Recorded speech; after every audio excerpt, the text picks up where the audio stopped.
Storytime. There is a very famous author named David who had written quite a few best-selling horror novels. All of the literary critics praised his talents for plot twists and surprise endings. He received a large amount of fan mail every day, and some budding authors even sent him manuscripts in the hopes that it would help them get their work published. While David took pleasure in responding to letters from his fans, he took even more pleasure in stealing the ideas of amateur writers. If he came across a manuscript with a great idea for a scary story, he would use it in one of his own books and deny the author any credit. Then, in order to hide his theft, he pulled some strings with his friends in the publishing industry to make sure that the original author never got anything published in the future. One day, David received a new manuscript in the mail. It was bound in a beautiful hardback book. He read the first chapter and felt that he knew how the story would end. As he continued reading, he became more and more certain that he could guess the twist ending. It was growing late, but he wanted to finish reading the manuscript to see whether or not he was right. When David came to the final chapter, he realized that the last few pages of the book were stuck together.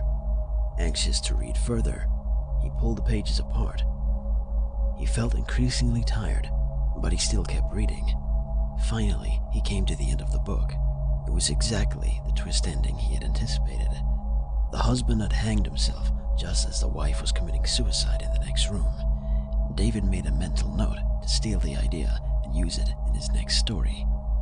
Just then, he noticed that after the words, "the end," there was a little handwritten comment from the author. It read, "I already know that you are planning to steal the ideas in this story. I know because you did the exact same thing to me the last time I sent you a manuscript. You published it under your own name and didn't give me any credit. You ripped me off and blacklisted me in the industry. Nobody will accept my novels anymore, and I will never again be able to publish anything I write. You have ruined my life, and now I'm going to have my revenge. You had to pull apart the back pages in order to read this, didn't you? Well, those pages contained a poison, arsenic to be precise.